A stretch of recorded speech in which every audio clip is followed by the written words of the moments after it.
Mana yang lain? Belum kelihatan, masih berempat aja.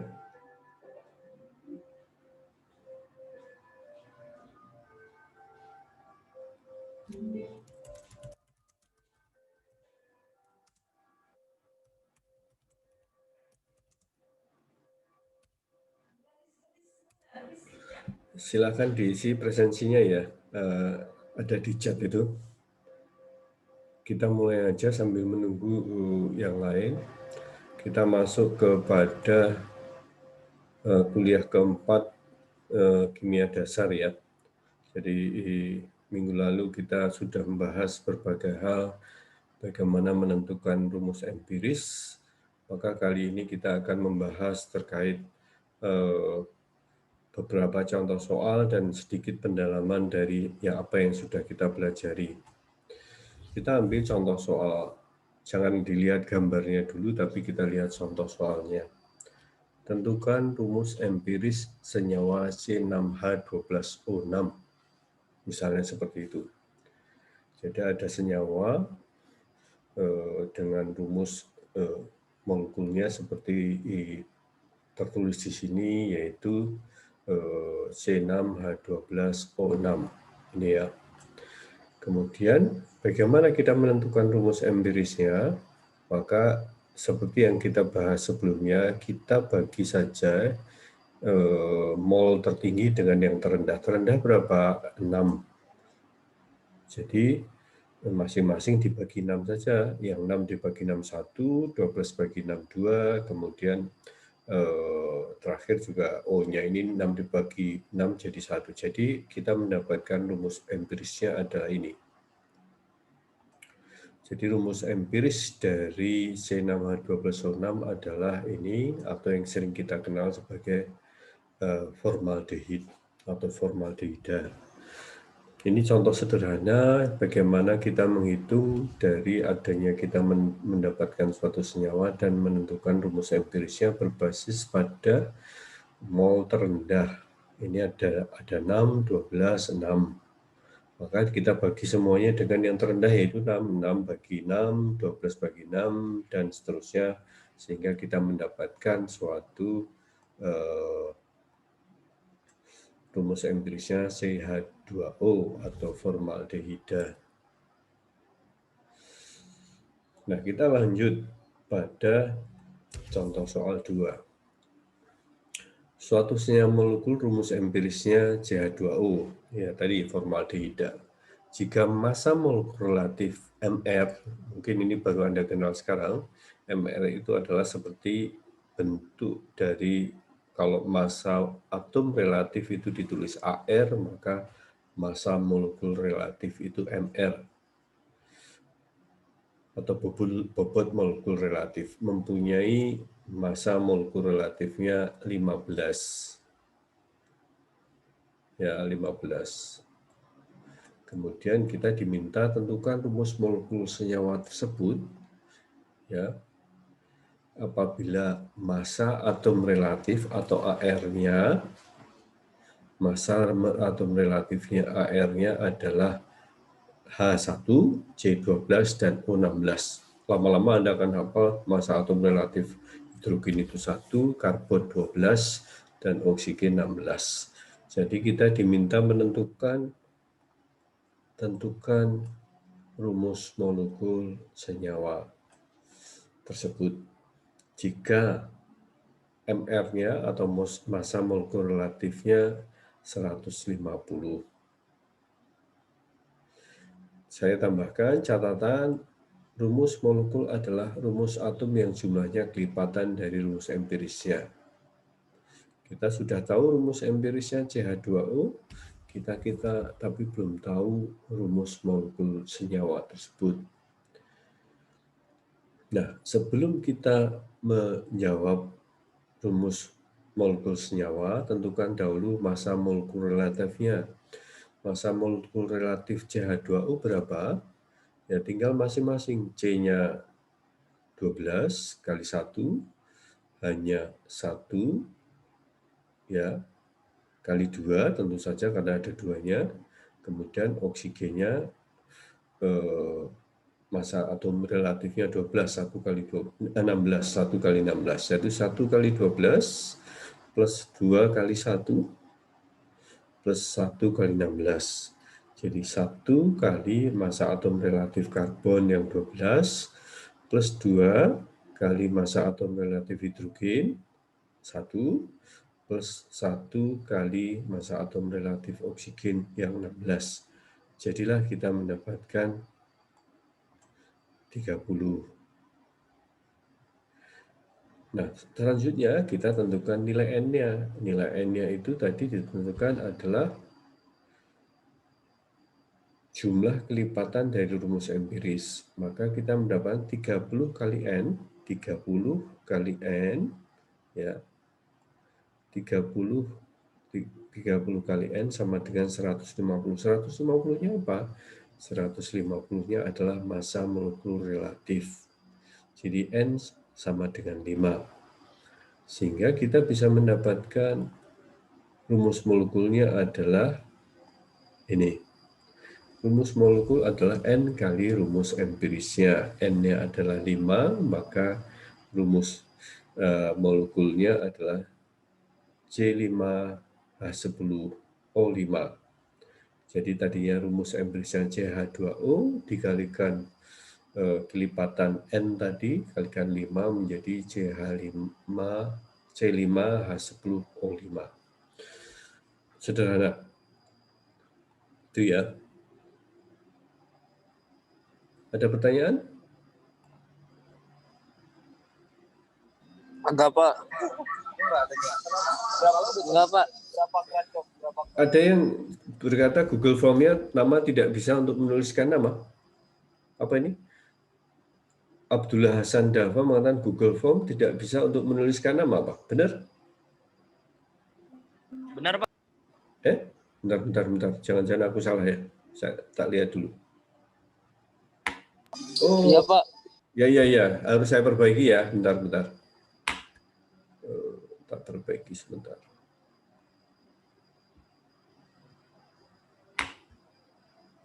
Yang ikut kok sedikit ini. Belum pada bangun kali, Pak. Bukan, katanya ada ini ya, kok multiple choice sih. Tes urin, Pak. Oh, ada tes urin ya. Saya sudah selesai, Pak, tes urinnya. Oh, udah. Sekarang coba diisi itu. Udah ada yang isi. Coba diisi ulang lagi itu. Presensinya. Pak, mohon izin minta linknya lagi, Pak. Oh ya, sebentar. Emang nggak bisa dilihat yang di atas? Di chat itu. Oh, Anda karena baru datang ya?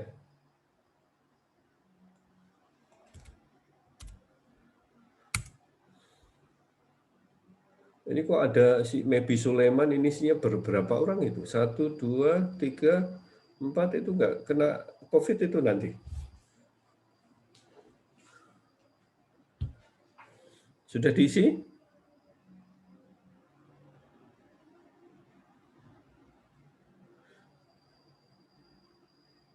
Loh, itu nanti kalau ada yang positif itu bukan tanggung jawab dosennya itu loh, Mebi Sulaiman itu dan kawan-kawan.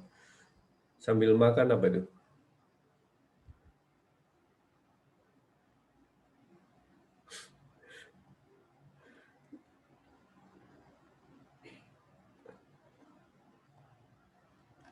Udah ngisi?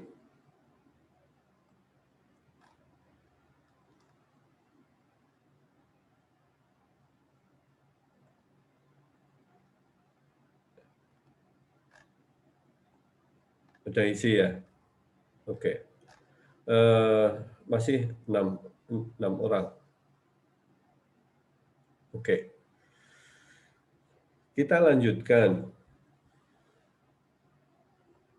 Nggak ada pertanyaan ya. Sekarang kita lanjutkan lagi.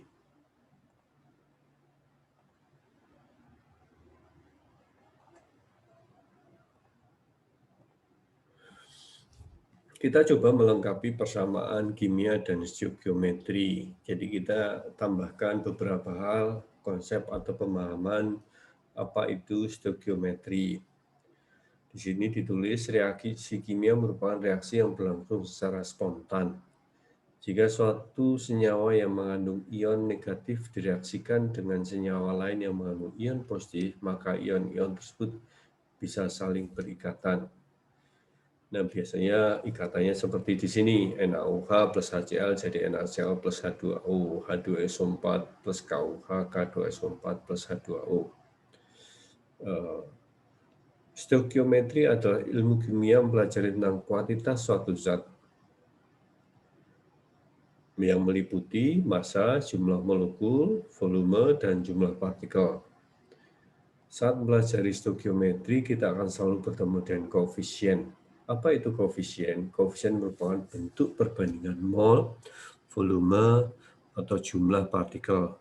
Adapun rumus-rumus yang biasa digunakan dalam menyelesaikan stoikiometri adalah sebagai berikut. Mungkin Anda belum mendapatkan ini di minggu-minggu sebelumnya. Kita sudah mengenal mol sama dengan massa dibagi bobot molekul relatifnya atau bobot atom relatifnya. Atau kalau volume, itu adalah volume dibagi 22,4 liter pada kondisi STP. STP itu apa?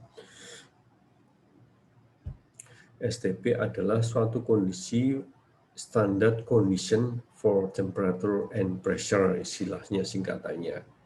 Jadi pada tekanan, biasanya pada suhu kamar dan pada tekanan atmosfer atau STP. Jadi mol itu massa dibagi bobot atom atau bobot molekul relatifnya atau MR, atau sama dengan volume dibagi 22,4 liter pada kondisi standar atau kondisi STP, atau yang kita sudah pelajari beberapa minggu yang lalu, jumlah molekul dibagi 6,02 kali 10 pangkat 23. Sehingga kita bisa mendapatkan kondisi seperti ini. Mol 1 dibagi volume 1 sama dengan mol 2 dibagi volume 2. Ya. Dan kita lanjut ke slide berikutnya. Nah, kita sekarang membahas masalah bereaksi pembatas. Nah, membahas reaksi kimia tentu saja ada faktor bereaksi dan produknya. Biasanya sebelah ruas kiri sebagai bereaksi dan ruas kanan sebagai produk hasilnya. Seperti biasa kita mempunyai reaksi-reaksi kimia. Nah, zat bereaksi tersebut akan berubah menjadi produk jika memenuhi persyaratan, ya, memenuhi persyaratan perbandingan koefisien tertentu. Perbandingan koefisien biasanya mengacu pada jumlah mol yang terlibat selama reaksi berlangsung. Penentuan mol produk didasarkan pada perbandingan koefisien mol zat bereaksi. Koefisien itu biasanya nanti kita bahas saja. Jika mol bereaksinya berasal dari dua zat yang bereaksi, maka perlu dicari acuan yang tepat. Acuan tersebut sebagai bereaksi pembatas. Mol zat yang digunakan sebagai bereaksi pembatas ini akan habis bereaksi. Jadi rumusnya adalah mol dibagi koefisien sama dengan volume dibagi koefisien, jumlah partikel dibagi koefisien. Ini sebenarnya mirip dengan rumus yang di depan di sini.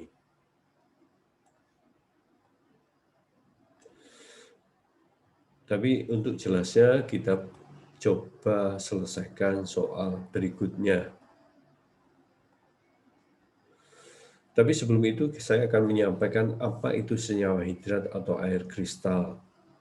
Kristal adalah zat padat homogen yang dibatasi oleh bidang-bidang datar dan memiliki bentuk tertentu. Kita mungkin dalam keseharian mengenal apa itu kristal. Ada beberapa senyawa yang bisa ditemukan dalam bentuk kristal, misalnya garam Inggris seperti foto di sebelah kanan. MgSO4, 7H2O. Kristal dalam senyawa tersebut merupakan hasil perubahan wujud air menjadi padatan. Karena biasanya garam itu terbentuk dari padatan yang berasal dari air, misalnya kita memadatkan air laut untuk menjadi garam. Nah, kita bahas tadi yang kita bahas masalah pembatas. Contoh soal 3. Perhatikan reaksi kimia 2SO2 ya, bentuknya gas, ada di situ tulisan gas di sini ya. Ditambah oksigen, gas juga menjadi SO3, 2SO3, bentuknya juga gas. Jika gas SO3 yang direaksikan SO2 yang direaksikan sebanyak 12,8 gram, jadi ini 12,8 gram, tentukan volume gas O2 diukur pada keadaan standar, pada keadaan STP, Standard Condition for Temperature and Pressure, dan massa SO3 yang terbentuk. Jadi massa SO3 yang berapa, volumenya O2-nya berapa. Jadi kita harus menjawab dua pertanyaan. Satu, berapa volume gas pada keadaan O2 pada keadaan STP, dan berapa massa SO3 yang terbentuk. Nah, kita tentukan dulu massa molekul relatif. Oksigen, MrO2, 2 kali massa atom relatifnya. 2 kali 16 sama dengan 32. Kemudian untuk massa molekul relatif SO2, terdiri dari S dan O2, 1 kali massa atom relatif S plus 2 kali massa atom relatif O. 1 kali 32 untuk S, ya, dan 2 kali 16 untuk O, jadi 64. Dari situ kita bisa mengatakan berapa mol SO2. Mol SO2 adalah massa SO2 dibagi massa molekul relatif SO2. 12,8 gram itu kan massa SO2 dibagi dengan massa molekul relatif SO2-nya. Sehingga kita bisa mendapatkan mol SO2 sebesar 0,2 mol. Gini kan? Nah, kemudian berapa mol O2-nya? Mol O2-nya adalah koefisien O2 dibagi koefisien SO2 dikalikan mol SO2. Apa itu koefisien O2 dan koefisien SO2?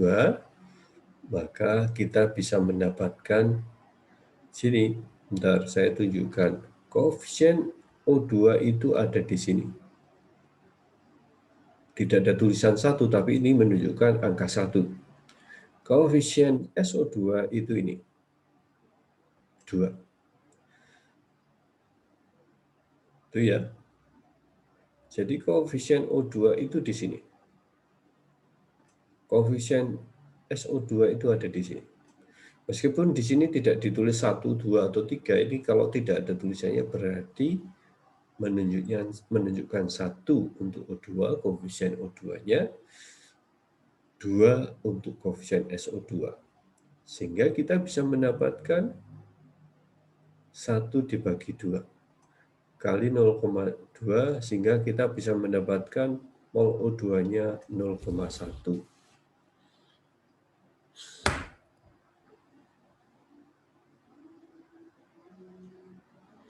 Itu ya. Tapi ini belum selesai, karena yang diminta adalah berapa volume gas O2 pada kondisi STP dan berapa massa SO3 yang terbentuk dari reaksi kimia tersebut.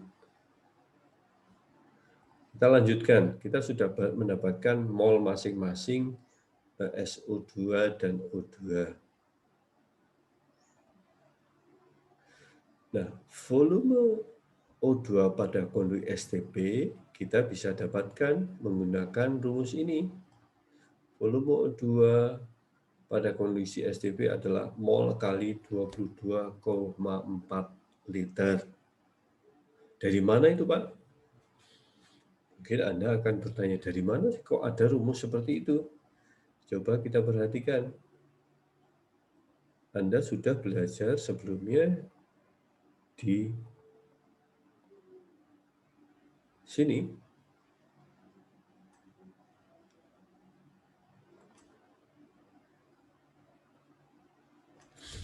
Mol sama dengan volume dibagi 22,4 liter pada kondisi standar atau STP. Jadi volume sama dengan mol dikalikan 22,4 liter pada kondisi STP. Jadi rumus ini yang digunakan untuk menjawab pertanyaan tadi, berapa volume oksigen pada kondisi standar. Kita lanjut saja.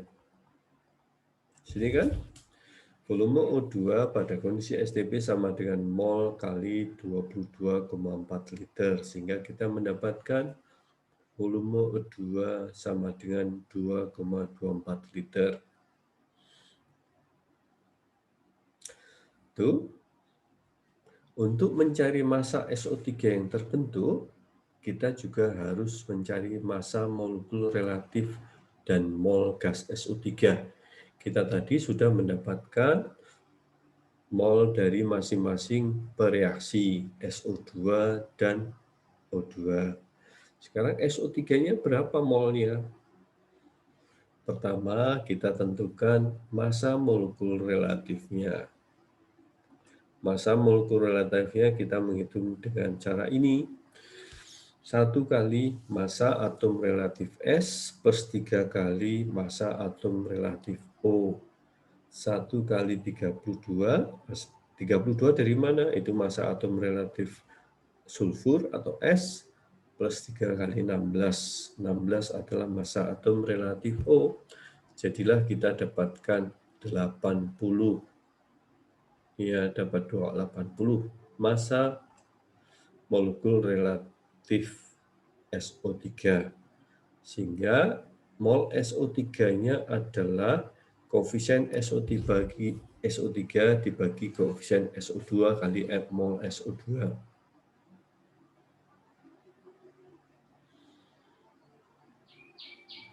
Tuh. Sehingga 2 dibagi 2 kali 0,2. Kok ada 2 dari mana? Pertanyaannya gitu kan. Kok ada koefisien SO3 2, koefisien SO2 juga 2. Anda harus melihat persamaan reaksi sebelumnya. Coba perhatikan. Perhatikan di sini. Ini 2, ini 2. Jadi koefisien untuk SO2 2, koefisien untuk SO3 juga 2. Tinggal 2 dibagi 2 dikalikan mol SO2 ya 0,2. Anda juga bisa menggunakan dengan standar O2 tentu saja. Jadi kalau O2, kalau kita menggunakan perhitungan O2 bagaimana Pak? Ya tinggal 2 dibagi 1 gitu, dikalikan 0,1. Hasilnya sama, tetap 0,2.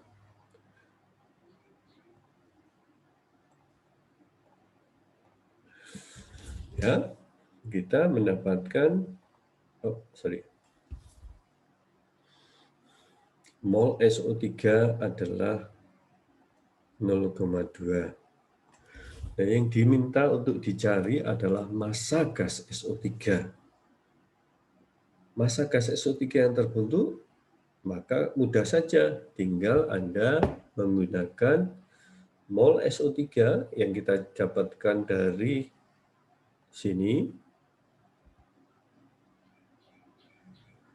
dikalikan dengan massa atom relatif SO3 yang kita dapatkan dari sini. 0,2 kali 80 sama dengan 16 gram. Jadi volume gas O2 diukur pada keadaan standar dan massa SO3 yang terbentuk berturut-turut adalah 2,24 liter dan juga massa SO3-nya 16 gram.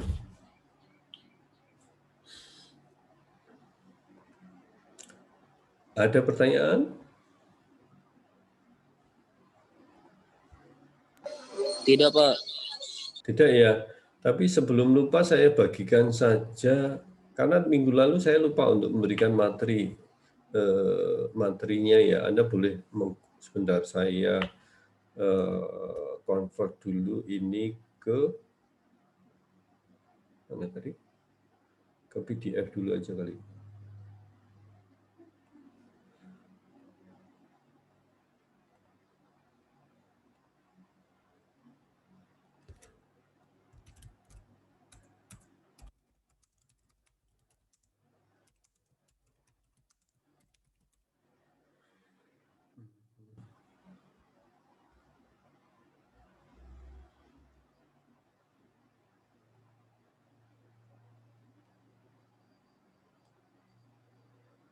Coba saya kirim ke Anda.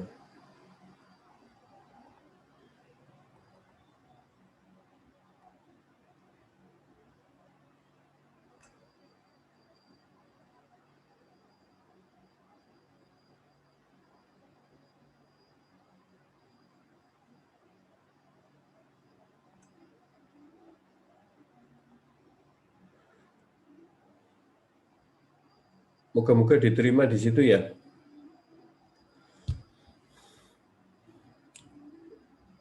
.63 MB, moga-moga tidak terlalu besar.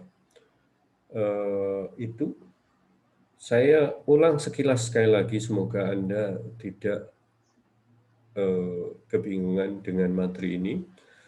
Jadi kita membahas tadi mulai dari contoh soal melanjutkan yang minggu lalu.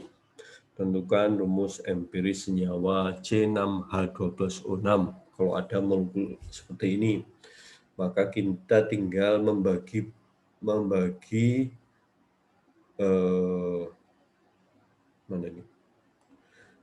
semuanya dengan angka yang paling kecil. Maka kita bisa mendapatkan 6/61, H12, 12/62, 6/6 jadi 1, sehingga kita mendapatkan ini. Sehingga CH dapatlah rumus empiris CH2O. Gampang kan? Nah sekarang kalau dibalik, soal nomor 2 itu dibalik. Kalau ada misalnya rumus empirisnya seperti ini, ya, CH2O, rumus empirisnya CH2O dengan bobot molekulnya atau massa molekul relatifnya Mr 150, tentukan rumus molekul senyawa tersebut. Kita ketahui massa atom relatif H sama dengan 1, C sama 12, dan O sama dengan 16. Kita bisa menghitung berapa massa atom relatif CH2O. 30 kita dapatkan. Padahal molekul tadi senyawanya MR-nya 150, berarti 5 kali lipatnya. Maka kita bisa mengatakan CH2O 5 ini karena N-nya 5, kita bisa mengatakan rumus molekul tersebut C5H10O5. Itu sederhana kan? Terus kemudian kita lanjut tentang stoikiometri. Jadi kita mendapatkan rumus sebagai tambahan rumus-rumus sebelumnya. Kita ada yang terkait dengan volume. Mol itu sama dengan volume dibagi 22,4 liter pada kondisi standar. Kalau yang lain, yang ini maupun yang ini Anda sudah pelajari di minggu-minggu sebelumnya. Jadi kita bisa juga mendapatkan mol dibagi mol 1 dibagi volume 1 sama dengan mol 2 dibagi volume 2. Nah, dari situ kita bisa beranjak ke masalah koefisien pembatas atau reaksi pembatas. Itu sebenarnya koefisien itu adalah angka-angka yang di depan senyawa kalau kita mendapatkan reaksi kimia. baik di depan masing-masing reaksi maupun di depan masing-masing produk reaksi. Jadi koefisien ini misalnya ada 2, ada 1 biasanya tidak ditulis, ada 3 dan lain sebagainya. Terus ini terkait hidrat, terkait air kristal, misalnya contoh garam Inggris, kristal adalah senyawa yang terbentuk hasil perubahan wujud dari air menjadi padatan.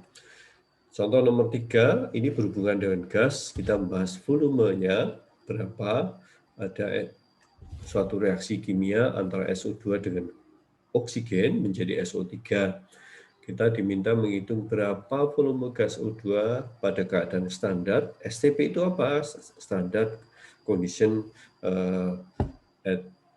kondisi standar pada temperatur tertentu dan tekanan tertentu. Jadi kita hitung dulu massa molekul relatif masing-masing, O2 berapa, SO2 berapa, menggunakan data yang ada. Kemudian kita bisa menghitung mol dari SO2 berbasis pada massa 12,8 gram ini dibagi massa molekul relatifnya yang 64. Kita dapatkan mol SO2 0,2. Dari situ kita menggunakan koefisien.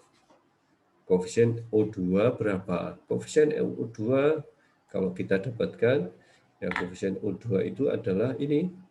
Di sini 1, koefisien SO2 2. Sehingga 1 bagi 2 kali 0,2 kita dapatkan suatu mol O2-nya 0,1. Tuh.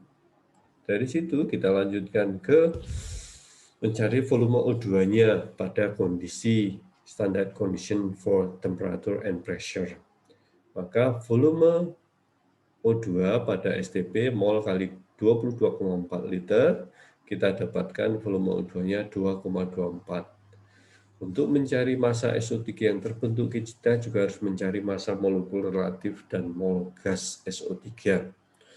Maka kita akan mendapatkan massa molekul relatif SO3 80, sehingga kita bisa mendapatkan mol SO3-nya menggunakan koefisien SO3 dibagi koefisien SO2. Dari situ kita bisa mencari massa SO3, yaitu mol SO3 kali massa molekul relatif SO3.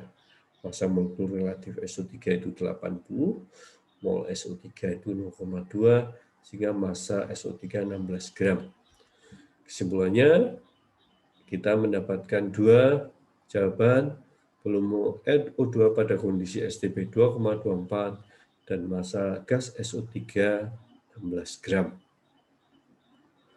Itu kira-kira yang kita bisa pelajari untuk hari ini. Ada pertanyaan? Nggak ada? Tidak, Pak. Oke ya, kita akan ketemu minggu depan lagi. Kita tentukan harinya, bisa Sabtu, bisa hari lain. Semoga mudah dipahami dan Anda mendapatkan pelajaran dari kimia dasar ini. Sampai ketemu lagi. Terima kasih, Pak. Yuk, mari-mari. Yuk.